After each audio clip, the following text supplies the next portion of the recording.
Honorable viewers, I welcome all of you to my YouTube channel, Department of English. Today, I would like to share with you Principles of Literary Criticism, 1924, written by I.A.Richards, Ivor Armstrong Research. So let's get started. Ivor Armstrong Research was born in England in 1893.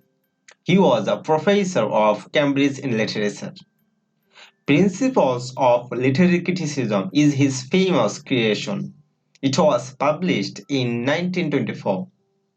There are 35 articles in his books. F.R. Lewis and T.S. Eliot were his contemporary. They were new critics. They were the pioneers of new criticism. They were prominent figures of the new movement of literary criticism. This movement started in 1920. According to new criticism, the readers should read the text closely. Readers should have studied deeply the qualities of the poems. Poetic diction should be assessed. Use of symbol, image, metaphor, rhyme, etc. should be read by the readers. According to Marx, in order to know the writing, we have to know the writers. For the assessment of the writings, we should know the writers. The biography of the writer should have known by the readers.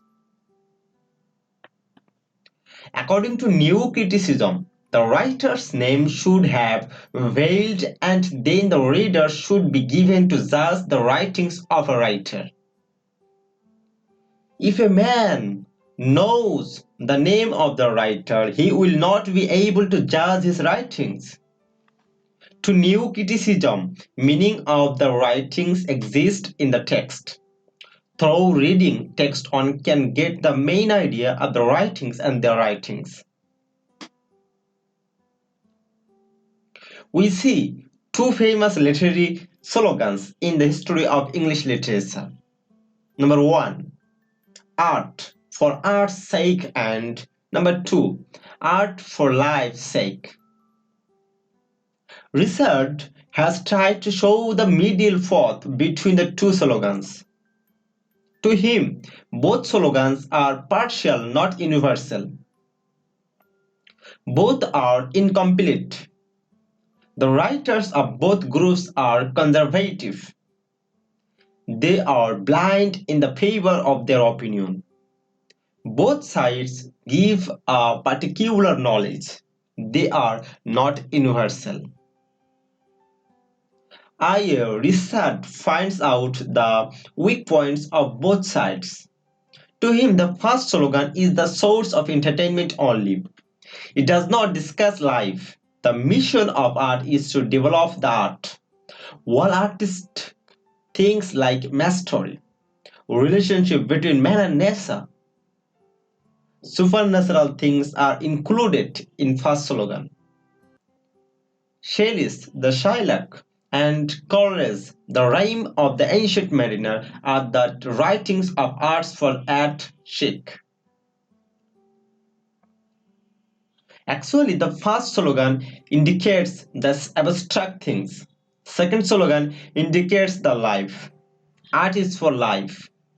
The writings of T.S. Eliot and Marx are the examples of the second slogan. To refer art for art's sake, Richard has said poetry for poetry's sake. To Richard, the combination of both slogans is very essential to the development of literature. Richard has separated the two groups of writings. The writers of both sides claim themselves as right. To Richard, first slogan has inner meaning and the second has outer meaning.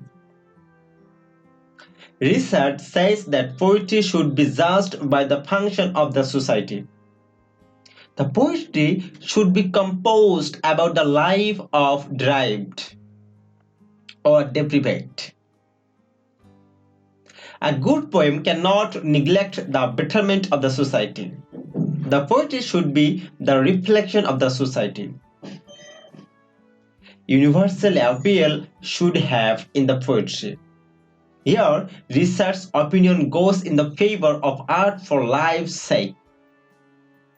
The poetry containing religious and moral theme is undoubtedly good poetry.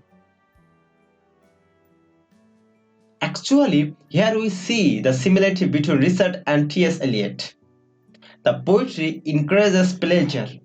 To Richard, poetic experience should have in the poetry. A poem may have both inner and outer values. Richard believes that poetic value may be decreased if a poem mainly presents in the society. Here we see that Richard has said in the favor of the art for art's sake. But Richard thinks that art for art's sake is blind without the art for life's sake. In the same way, art for life's sake is empty without art for art's sake. So, both should be combined. The combination of both can create a real poetry.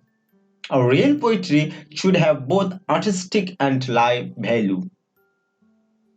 So that's all about today's topic. For the timing, thanks for your patience, Yari.